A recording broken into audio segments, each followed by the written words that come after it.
Hi అండి. నేను మీ Bharati. Plain వాటికి మనం ఇలాంటి వర్క్ ఇస్తామనుకోండి చాలా గ్రాండ్‌గా ఉంటుంది. క్రాప్ టాప్స్ కానీ, లాంగ్ ఫ్రాక్ కానీ ఇక్కడ చూడండి. జస్ట్ మనం ఈ విధంగా నెక్ డ్రా చేసేసుకొని ఇక్కడ మనకు డిజైన్ ఏం అవసరం లేదు. జస్ట్ రఫ్‌గా వేసుకున్నా కూడా ఈ డిజైన్ మనం ఈజీగా వేసేసుకోవచ్చు. ఇక్కడ నేను ఒక 1 ఇంచ్ గ్యాప్‌తో ఈ విధంగా లైన్స్ వేసుకున్నాను. ఇందులో నేను ఈ బీడ్స్ ఒకటే మగ్గం వర్క్ ఏసాను. మిగిలిన ఫ్లవర్స్ అన్నీ ఇక్కడ బీడ్స్ కుట్టేప్పుడు ఇట్లా జెర్రీ థ్రెడ్ యూజ్ చేయడం వల్ల ఆ బీడ్స్ అనేవి మనకు షైనింగ్‌గా కనిపిస్తాయి. ఇంకా ఎక్కువ షైనింగ్. ఇక్కడ మధ్యలో వేసిన ఫ్లవర్స్ అన్నీ నేను నార్మల్ సూదితోనే కుట్టుకున్నాను. ఇక్కడ మనం ఆర్మ్ హోల్ దగ్గర కుట్టొస్తుంది కదా, అది వదిలేసి కుట్టాలి. ఇక్కడ నేను ఈ బీడ్స్ యూజ్ చేస్తున్నాను. ఇవి చాలా షైనింగ్‌గా ఉన్నాయి చూడడానికి.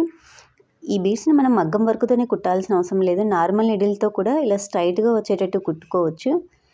నేనైతే ఇక్కడ మగ్గం వర్క్‌తోనే కుడుతున్నాను ఈ నీడిల్‌తోనే. ఇవైతే చాలా ఫాస్ట్‌గా అయిపోతాయి. ఈ మధ్యలో ఫ్లవర్స్ వచ్చేసి నేను ఒక చెమ్కీ బీడ్స్ యూజ్ చేసుకున్నాను. ఎవరికైనా కావాలంటే కామెంట్ చేయండి. నేను ఈ వర్క్ డీటెయిల్‌గా చూపిస్తాను.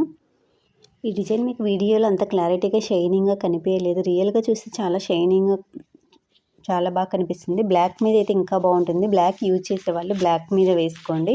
ఇంకా గ్రాండ్‌గా కనిపిస్తుంది.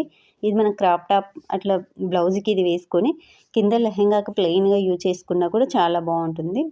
ఇంకా చూడండి షైనింగ్ చాలా బాగుంది. ఈ వర్క్ నేను లాంగ్ ఫ్రాక్ యూజ్ చేస్తున్నాను. పైన బాడీ పార్ట్కి ఈ విధంగా డిజైన్ వేసుకొని కింద లేయర్స్ లాగా 3 లేయర్స్ పెట్టుకుంటాను. ఈ వర్క్లో మనకి ఎక్కడ డిజైన్ డ్రా చేసుకోవాల్సిన అవసరం లేదు. జస్ట్ లైన్స్ వేసుకొని ఇక్కడ నేను వేసిన ఫ్లవర్స్ కూడా మార్కింగ్ ఏం వేసుకోలేదు. డైరెక్ట్ సూత్తోనే కుట్టేసుకున్నాను. ఇప్పుడు వచ్చే మగ్గం వర్క్ అన్నీ కూడా నార్మల్ నీడిల్ మగ్గం వర్క్ 2 యూజ్ చేస్తున్నారు. జస్ట్ ఒక ఐడియా కోసం నేను ఈ వీడియోని షేర్ చేస్తున్నాను. నచ్చితే లైక్ చేయండి. Thank you for watching.